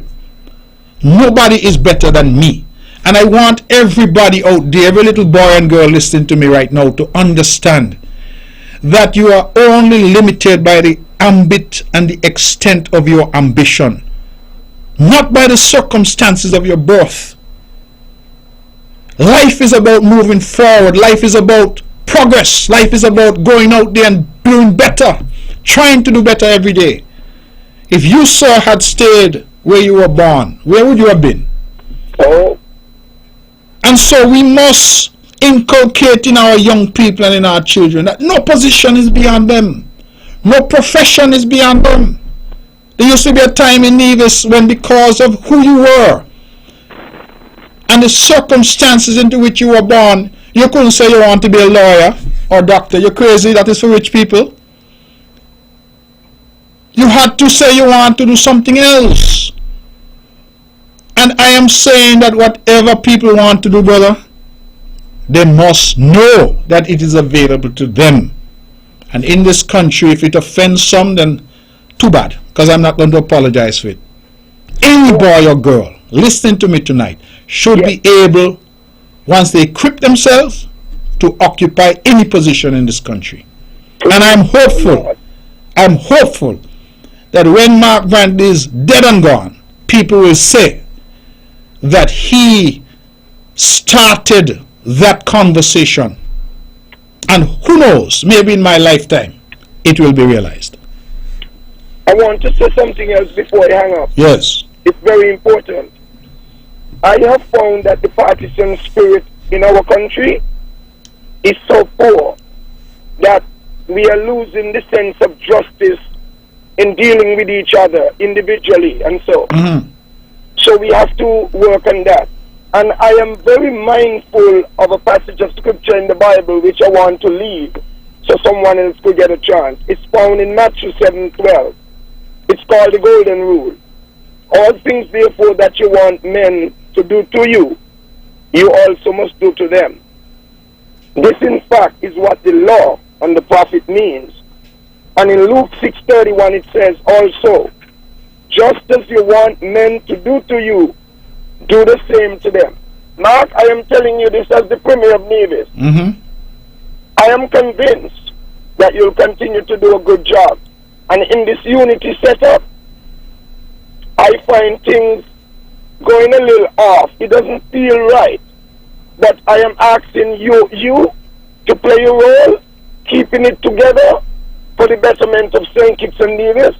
My main concern in the rest of my life is to make sure that the poor and unfortunate and the less fortunate in our country get a chance to rise in society. Of course. And those people who are 62 and over must give another set of people coming up big position and so in the government field. I thank you for engaging me, and I could assure you 25,000 people in St. Kitts depended on me to ask you these questions tonight. They are feeling a lot more comfortable. Have a good evening.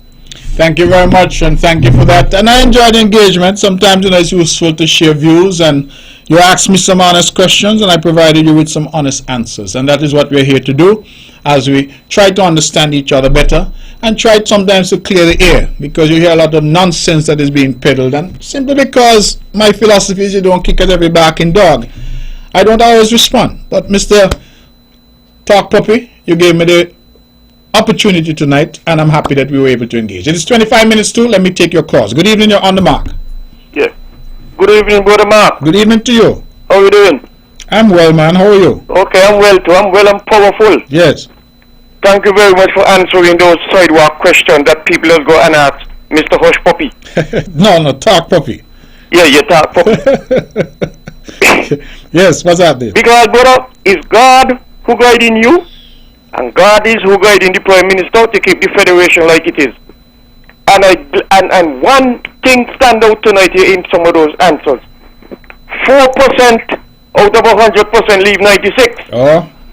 And the thing was it was alone to Nevis. I didn't remember that part there, but you're right. I forget that. They can lend you your own money. Oh. And you see how things are. You say 1,000% better than how it was. Well, I hope people remember. They hear it good tonight, and remember that. But I'm not throwing shots, so I ain't got enough time to go back to those people who sit down and stand up and watch the federal government, which I said last night. Watch the federal government before the unity government get into office, and refuse to guarantee the treasury bond for Nevis Island administration. All because they were against the CCM under the leadership of Mr. Amory. They refused to guarantee the check that Nevis Island administration could take care of the affairs in Nevis. And you're going to tell me some of them call us Christians under the banner of a Christian. And watch that wrong thing went down, had done to Nevis. And they ain't speak out against it. They condone it. And they're holding on to them people here and saying that they're the best to run Nevis. What kind of people they're talking to? To come and they expect them to come and vote for them. It can't happen. People are stupid. Well, caller, you see, this is why I believe some of them are now saying they're not interested in the history. Yeah. They're not interested in the legacy of NRP. Well, how you can defend that? That's right. You say I can't go into West Indies team up play cricket and say I'm not interested in West Indies history. West Indies has a history. Exactly. Every organization, I can't go in TDC and say, well, me not interested in TDC because I have joined TDC. If that is the case, let me start my own company. Exactly. So we have to be careful what it is we are sending out there. But I believe that is part of the problem because you have people who cannot reconcile themselves to some of the bad that was done, and a lot of bad was done. Definitely. You talk about the loans that we got from SIDF. When them loans came, the people of Nevis will be reminded when the time comes. That's right. That the airport, Vance Amri Airport, was mortgaged. Right. Mortgaged to the SIDF to secure a loan under NRP. And the thing that bothered me and should bother all of us is that the money come in this kind of roundabout way. Some went by the craft house. Imagine money come from SIDF end up in craft house. I remember that. Huh? Roundabout circuitous way. And the airport lands were mortgaged. Mortgaged. And that is the kind of thing, brother. So when you hear some of them say, oh, me not interested in NRP history, they can't defend that. How you going to defend that to the people of Nevis? Exactly. They're not interested. Oh. They're not interested. They think they were talking to a fool. Oh. Not this culture man here, you know. Well, I will leave you with this now. There are a lot of people in the federation. They go to people's place and where they live, and they go hospital and all kind of institution just to look news. And what they see is not what they go out in the street and say. They go out in the street and they spread other different things. So therefore, I would suggest that everybody who has a business or the house, if possible, you could put up this in your house. When you come here, what you see here, what you hear here, what you smell here, leave it here, and when you come back here, then things would be better. Because people go all over the place and they spread their propaganda, and those who got the ears working for solid waste as garbage bins, they take them in and they digest them in the brains, and then they come out and they spread them and try to impress people. But I'm time short tonight, so I'll save the rest until Wednesday. Alright, my brother. Yeah, let her come to me, man. Me could deal with them. God bless you. Thanks for the call. We have 20 minutes to go. It is 20 minutes to the hour, 10 o'clock. We're taking your calls. 869-469-1616 and 1700. Let's go back to the phones. Good evening. You're on the mark. Good night to the Honorable Mark Brantley. Yes, good night to you. Yeah, good program. And good topic and everything. Mark, I listened to your opening statement. And you so always passionate with this COVID. And as a leader for country, I believe that is where the people them want. Because you cannot get a leader and this COVID situation plaguing the island, plaguing the people, and you sit back and you care nothing about it. Now, up to today I was in Bastille, and I went by a business place. A lady controlling a national controlling the business.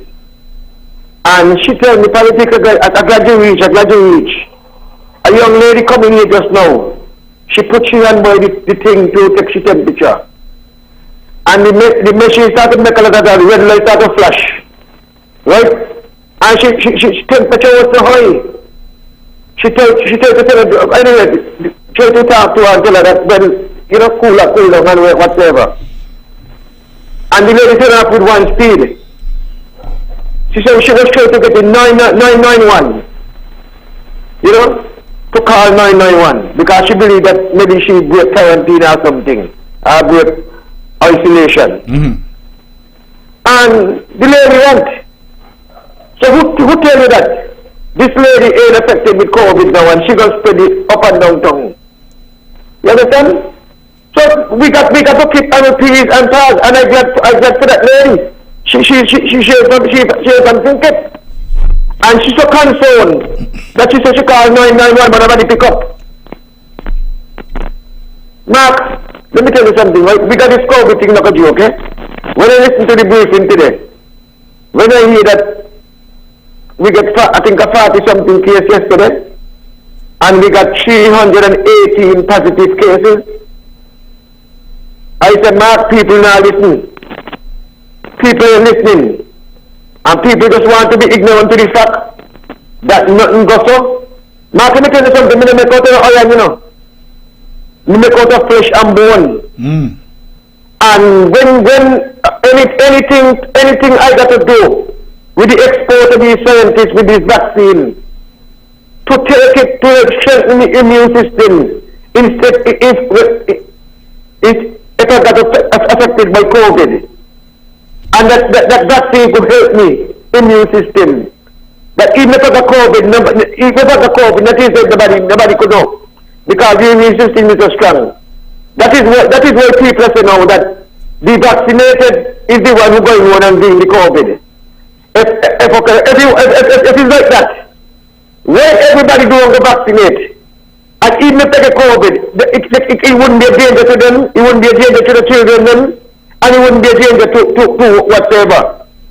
Because the children will be vaccinated, and then will be vaccinated. They could get COVID, but the COVID will go from the body quick because they vaccinate. But instead of that, a little ignorance. And you are going to educate the people who are supposed to know better, people who say it's Christian, from overseas calling, they live in here. I not against that, they could make a contribution. They live in all here. And we don't here trying to protect the people, and I don't hear the government trying to protect the people. Calling in and talking all kind of ignorance. But Mark, I want to thank God for this unity government, as I always say, to come forth in this federation and doing the best we all can do in under this COVID-19 watch. All right. Okay. Good night, Martin. Right. Good night to my good friend in British World in Jack. All right, brother. Thank you for your contribution. All right. Quarter to the hour of 10 o'clock. We continue to take your calls. Let's go straight back to the phones. Good evening. You're on the mark. Hello? Yes, good evening to you, Mr. Brantley. Good evening to you, brother. And you have really break the ice. Yes, let them practice, let them learn to drive, because they can't drive when they come up from university. When most of those who running went to university and come back, and when they ready to drive. You see, when people say things, sometimes you always backfire. I see eventually Facebook today, I see all these young ladies, about 3 or 4, I think about 4 young ladies and 1 young man. You know, and I'm wondering, I say, what's really going on? It's like NRP turn around now, we got more women now running out this campaign to get into government and man now, so what will happen? But push them on them aside. So, but I'm glad, you know I'm glad, because the women feel like they be strong enough to go out and convince the people in Nevis. But I want to tell them, the people of Nevis are not foolish as they suppose. They know a leader when they see a leader, and they know a hurling when they see a hurling.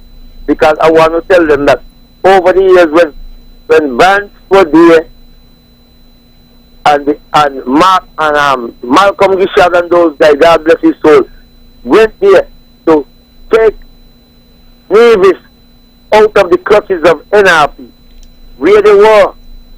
Because I want to tell them, you know, I was there because I went down by Wendy and Nelson Gate when they came over and went there trying to get us to join with them, that the Labour Party in St. Peter. And we said nothing to us, so we don't want them up here. Because we know what has been happening to people of Nevis under Labour, because of from Bratcher days and also under Douglas. So we are saying we prefer to join with PAM than to join with Labour.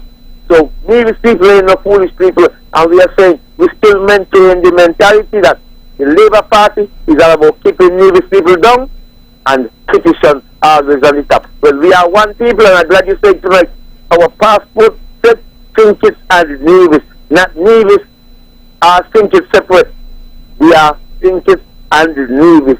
So I want to tell the people of St. Kitts and Nevis, we love each of us, love each other, because we are one people. But this is not time for us to kick against the prick. We are one people, and we must remember our history, otherwise we're going to live. We're going to doom to relive it. God bless you. Have a good night. All right. Thank you very much for that. We have about 12 minutes left. Let's go straight back to the phones. Good evening. You're on the mark. Okay, that call isn't there. We have somebody holding? Yes, let's go to this one. Good evening. You're on the mark. Hello, Mr. Mark. This is Major Joseph. The first time I took into your program. Yes, welcome. Well, two things I want. I believe that you are a biblical student. Well, I did go to Sunday school. All right, listen to me. Listen to me. Yes. I could remember I read in the book, and it said God will tell us to be obedient to human government. Mm-hmm. Yet it also teaches that we must obey God rather than men. What do you consider? This is a contradiction? That's one. And the other one that I want to ask you, do you feel that this is the time for bad feeling, owing to the fact for what I heard as regards to money and so on? I don't know how you handle that. From what I heard, I just had to listen because, I don't go down to them kind of context. But you think it is a bad feeling? Because everybody look like they're fighting now. My mother is from Mount Lily. My father is from Zion. Mm-hmm. And I don't understand what happened. I go to Nevis and I have my holidays and so on, but I wonder if it's a bad feeling. Because I don't feel good some of the time. So if you hit with them two questions, if you know about the Bible, as you say, you're supposed to be a biblical student. And the bad feeling that is coming up. Okay. Well, thank you very much. I don't think that there's a bad feeling. I think that the country has a particular history. And we can't deny it and we can't get away from it. It is what it is. I think that what we must do is discuss these issues in a very open and forthright and honest way. And so that we could better understand where each other is coming from. And I think that if we are able to do that, it will augur well for the next generation coming through. Yeah. So for me, I don't see any bad feeling. I think that the things are the way they are. I look at people all the time and I said, we had World War II. Germany and Japan were aligned, and who was against them? America, United Kingdom, France, etc. And then the war ended. Guess what? All of them are now friends. It does not mean that they ignore the history. It means that through a process, they were able to get to a point now where they respect each other and can coexist peacefully. So my view is in relation to the people of St. Kitts and Nevis. We need to inculcate in our people from very young that we're one country. I started a program, if you will, of my own since I've been Premier of Nevis, where at every occasion I invite Kittitians to come and see Nevis and experience Nevis. And I am amazed at the numbers who contact me privately and tell me they came. Many had never come before. I also made it a point to visit parts of St. Kitts, because when I hear people talk about New Road and Tabernacle and things, they for me were just names. I said, no, I have to find these places. I have to experience St. Kitts, because you can't really say you're part of the country and you don't know the country. Yes. So I have tried in my own little way to send a message, and I hope that tonight, and so long as I have breath, I will continue to send that message, that this country belongs to all of us, all. Regardless of which island you happen to be born on, it belongs to all of us. Yes. And all the fruits that the country has should be available to all of us. Yeah. Because when the burden comes, it will come on all of us. And therefore the benefits must also flow to all of us. I don't think that those comments are controversial. I don't believe that anybody should take offense at them. Before you go, Yes. before you go, Mark, before you go, you know the major is a fellow who do a lot of reading. Yes. And apparently, you must understand, I read sometime in history, historical, that they had a gentleman by the name of Ferraro. And Ferraro was a Portuguese. Mm-hmm. And apparently, you wouldn't believe that he was the owner of Pananinos estate, a thing they call Greater in the Bass there. Mm-hmm. So I'm saying, why should we be fighting ourselves about that, as you just readily say? Imagine this man is from Madeira, he was a Portuguese, and he migrated there, and he probably held on there to power from 1896, Mm-hmm. when workers was coming in the sugar industry. I mean, that's where, people come from all over the place and think, why are we killing ourselves over this, man? I hate it. All right. Thank you very much. Okay, my brother. Well, thank you, and thank you for your contribution as always. Thank you for calling in. You asked me another question about a contradiction in the Bible. Well, you need a scholar for that, a biblical scholar. I am not qualified. What I will say is that the Bible is the blueprint for us and for our lives. And if we are able to follow it and follow it faithfully, we will be guided. We cannot say we understand everything, but part of Christianity, like most religions, has to do with faith. Believing in something that you would not have seen, and having faith that God is real and that God is there for us all. When we pray to a God that we have not seen. That is why it is said, how can you believe in he whom you have not seen and despise your neighbor whom you have seen? So, caller, I don't know that I can answer except to say that where people point out contradictions, I prefer to say that faith should guide us, and we ought to seek to set our foot upon and stay upon the right path. Let me go back to the phone. 6 minutes. Good evening, you're on the mark. Hello? Hello, good evening, Mr. Brantley. Good evening, you're on the mark. Go ahead, please. Good evening, sir. This is Stocky. Hey, what's up, Stock? How you doing? I'm doing quite well. Yes. It's that time of year again. I'm calling to highlight and remind our friends and family that Nevis will be having our banquet, honors banquet this year. We skipped last year because of the obvious pandemic. This year, oh, by the way, you asked me a question last time to which I didn't have the answer, and I figured you'd be asking again because you're a curious fella. Mm.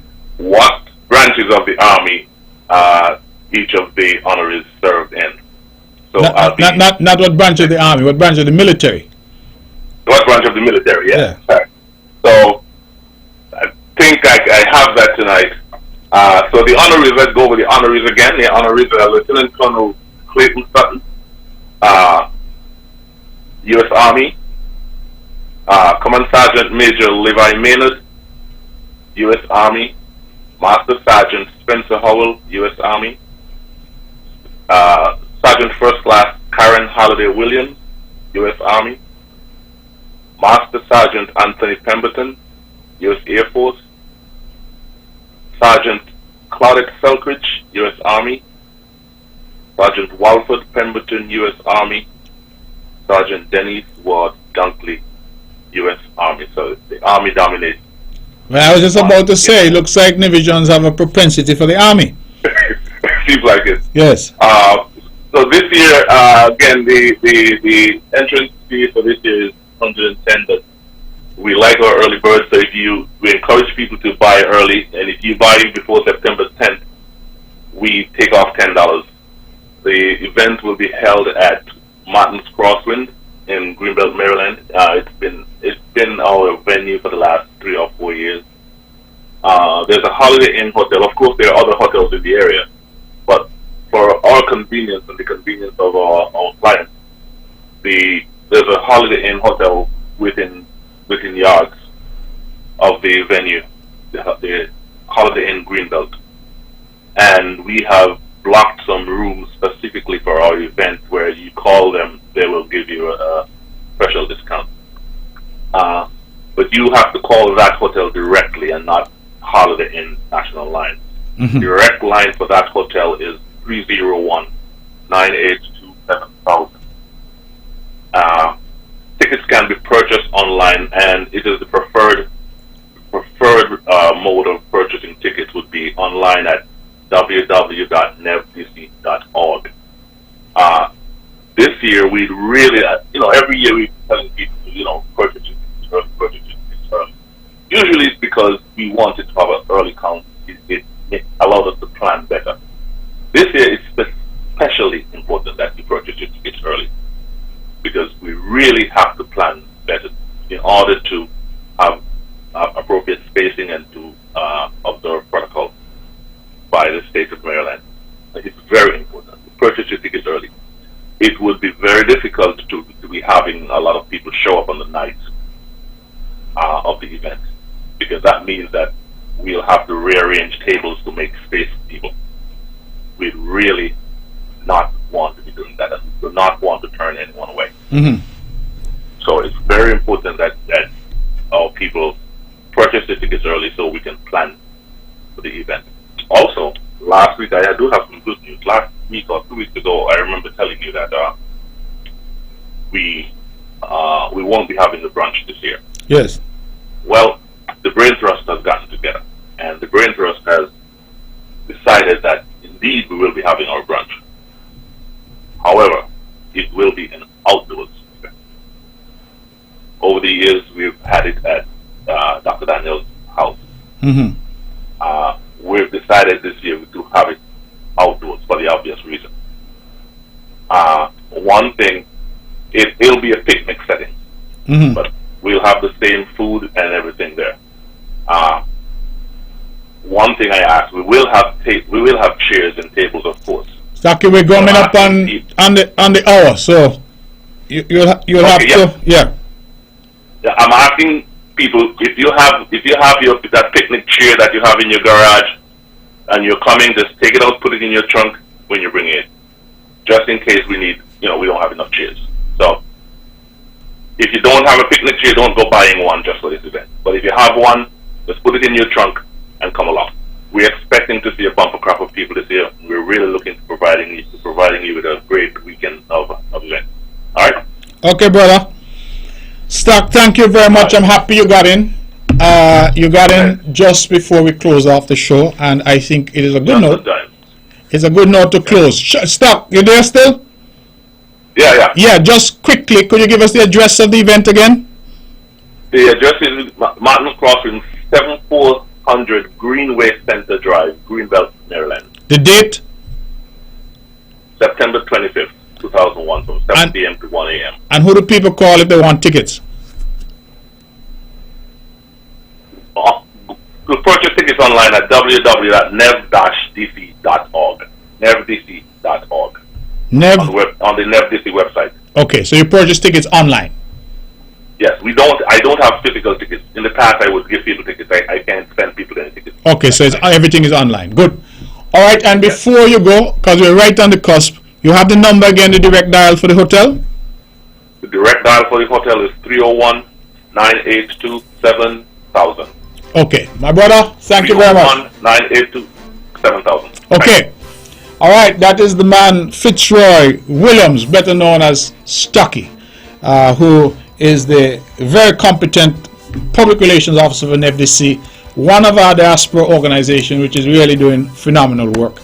And so, Stucky, thank you very much for that. I am truly grateful. Now, the show is come to an end, but I'm being reminded that I should advertise something, so I do it at the end of the show, and that is to say that Agnola Productions, tickets for the Best of Gingerland Uniting Faith and Culture for an event on Friday, September 10th, 2021, 7:30 p.m.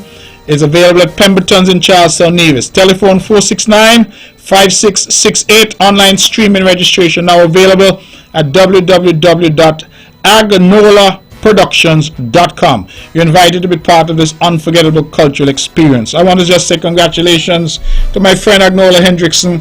She's doing it big and doing the right thing. Tomorrow is my press conference, and so we look forward to engaging with the members of the press then. Thank you, good night, and God bless you.